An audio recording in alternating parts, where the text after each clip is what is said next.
Homelessness is worsening over time. If you don't have a home, you really can't focus on other parts of your life. Our children are our future because we are the present. You're one really bad day away from being homeless. Folks that you walk past on the street, they're somebody's family member. Housing, education, people. Those are game changers. We have the money, the intellect, the passion. We can do this.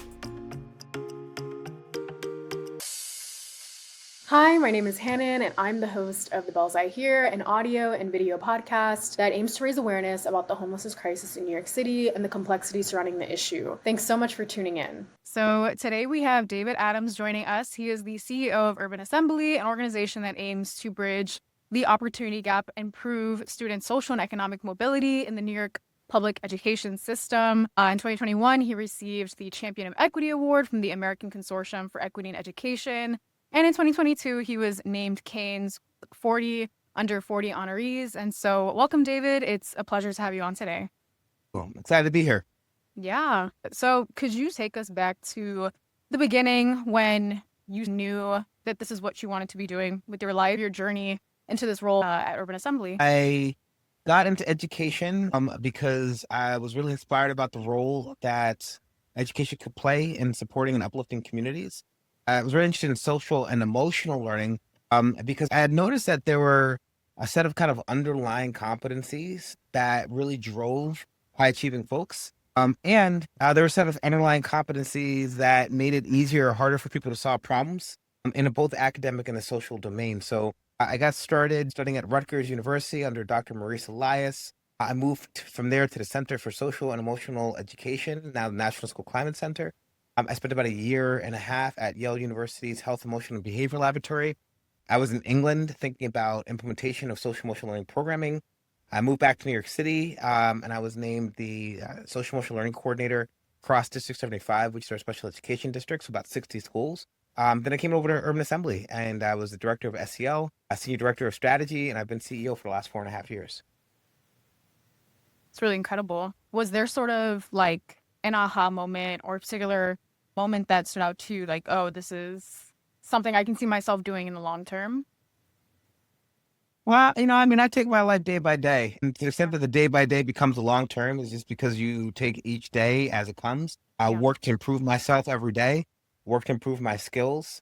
So to the extent that I can do this in the long term, it's because every day turns into every week, turns into every month. And if I'm winning those days and weeks and months in terms of meeting our mission, then there's nothing stopping me from meeting the years and the decades. Yeah, that's amazing.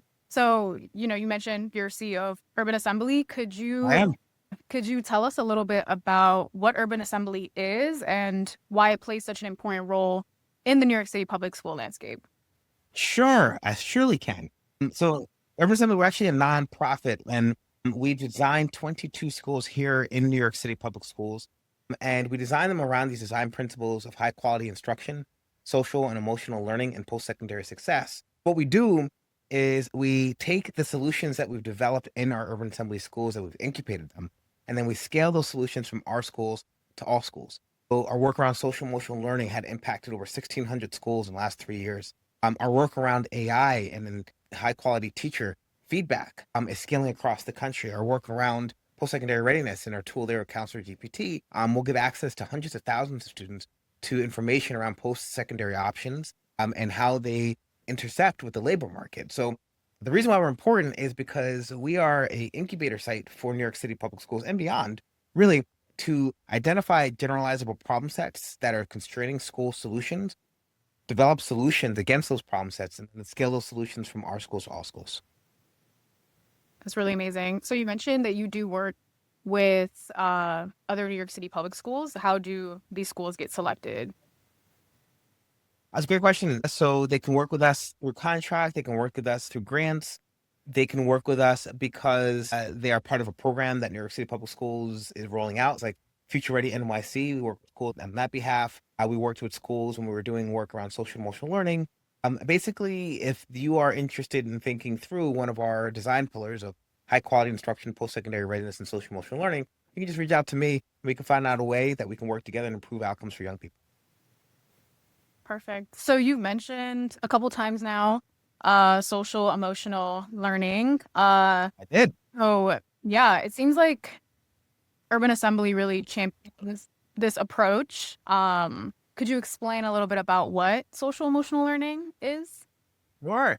So social emotional learning is basically the process by which students acquire the skills, knowledge, and attitudes in order to solve interpersonal problems and intrapersonal problems. And those competencies around are self-awareness, self-management, responsible decision-making, social awareness, and relationship skills. And when you develop those competencies, it enables students to solve problems in the interpersonal domain and intrapersonal domain of functioning.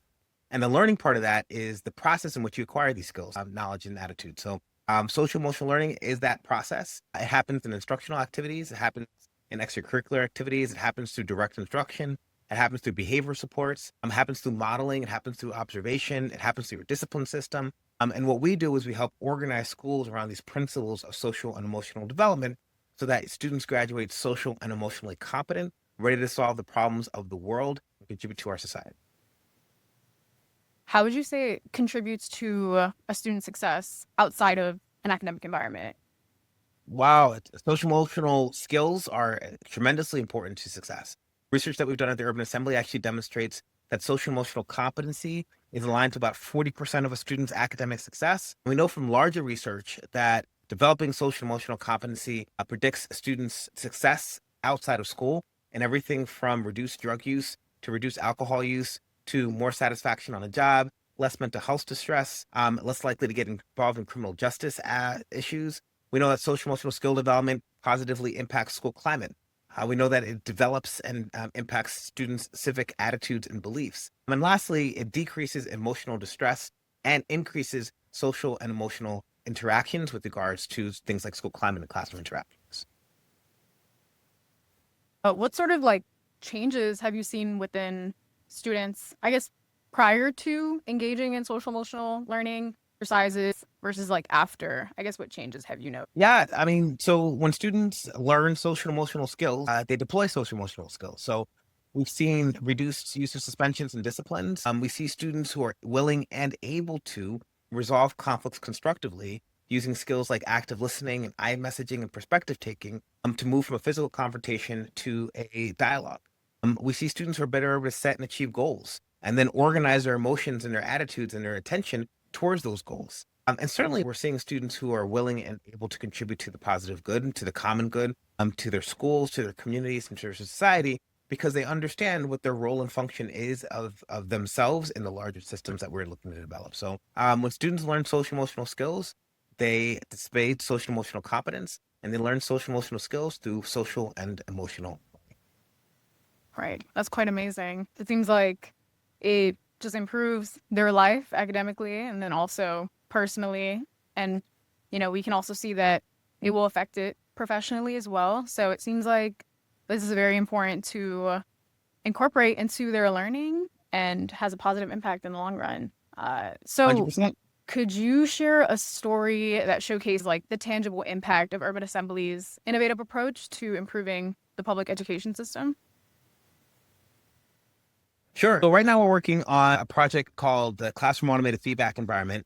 And what it does is it goes into a teacher's classroom and it films and takes audio around what's going on in terms of interactions in the classroom. And so what it gives the teacher the ability to do is see what they are doing in the classroom and then organize that around some big principles of dimensions, things like quality of feedback, behavior management, positive climate. And so we're reducing the barriers to teacher feedback and giving teachers what we call their film, their sports film. Like, hey, how did you do last period? How did you do last week with regards to the quality of your questions and the number of open-ended versus closed-ended? Or how did you do around your wait time or your paraphrase and building feedback loops so that we can push on student thinking? We're really excited to see this work be adopted in schools across New York City. And we're looking to build out partnerships with folks like Teach for America, with folks like Relay Graduate School of Education, with folks like the New Teacher Center, who are really thinking about how do we get more teachers, more feedback more frequently while holding the cost to a level that is creating access across the country and across classrooms and schools in our nation.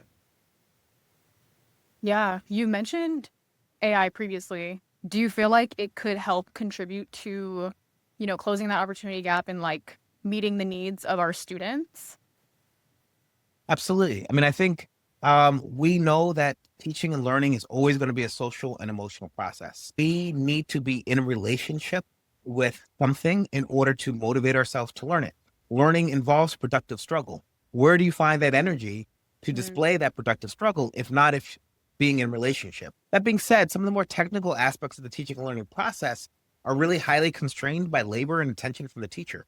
So to the extent that AI can help give multiple levels of feedback to a student before they turn in their final product, and then the teacher gives them feedback, that allows us to really focus on the core of what should be happening. The core of what should be happening in a persuasive essay is not that you use an opening paragraph, a closing paragraph, and 3 body paragraphs that state your case with opening topic sentence. The core of a persuasive essay is that you are able to move somebody's opinion about a topic towards your own. Let's think about how you could do that more effectively if you weren't constrained by how many essays you submit, if you weren't constrained by modalities of writing. What if it was writing and talking, or doing an experience where you're doing like a TV show, right? So I think the ability to practice and the ability to generate feedback against that practice are two capabilities that AI will help really drive what it means to be learning and teaching in 2025 and beyond. Yeah, that's quite amazing that we can leverage these new technologies to help address some of these gaps. I guess what would you say are some of the biggest challenges that New York City public school students are facing right now? Yeah, I mean, so we know that our data with regards to our NAEP scores coming out of the pandemic are still not where they were pre-pandemic. Reading levels are still low. Math performance is still low, lower than it was pre-pandemic. And so we're going to have to think about how we get students more practice, more fluency, without necessarily increasing resource with regards to time on task, right? And so being more targeted in the way that we're organizing tasks for students to work on, using students within the classroom to give feedback to each other in order to increase their feedback and practice, making sure we're using the science of reading in our schools so that students have the best chance at acquiring the skills that they need, given the limited amount of time that they have in order to be learning these skills in the classroom. And then I think being innovative.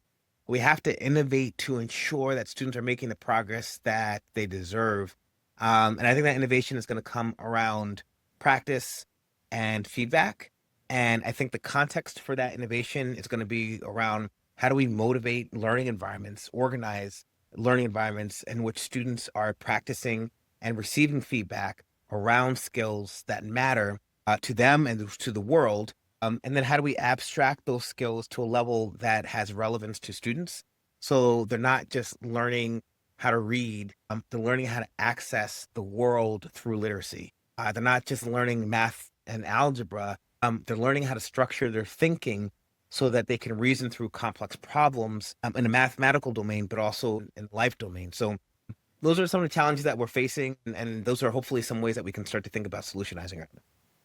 Yeah, and I think that's where an organization like Urban Assembly does come in to sort of provide those resources. I was looking into the organization and like even you guys providing like algebra help, because that is an area where a lot of students seem to struggle. I think we'll definitely help them catch up and like, you know, get to that level that they need to be to ultimately be successful. So yeah, it's quite amazing. So many of the students that we work with at Mentor Promise, our organization, are experiencing housing instability, and they're typically performing at a lower level academically than their peers. How do you navigate or adapt your approach for students that are facing complex challenges outside of the classroom? I mean, I think many of our students at Urban Assembly are facing complex challenges outside of the classroom. This is why recognizing the social and emotional dimensions of learning is one of the core principles of how we think about the teaching and learning process at the Urban Assembly. When we acknowledge and incorporate these social and emotional dimensions, and then we support students with social and emotional learning, we give them an opportunity to learn the types of skills that allow them to overcome some of the challenges that they've had, or incorporate those challenges into resilience. But to ignore them and to not give students an opportunity to learn the kinds of things that can drive teaching, drive learning, drive relationship building, drive collaboration, is to reduce access to kids to things that work.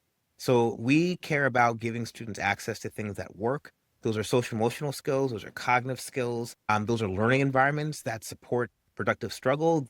These are high quality teachers that create learning experiences that drive productive struggle. And they're real world experiences that allow students to apply their learning to real life problems that they can solve for that have relevance to the things that they care about in the day-to-day space. Yeah. Yeah.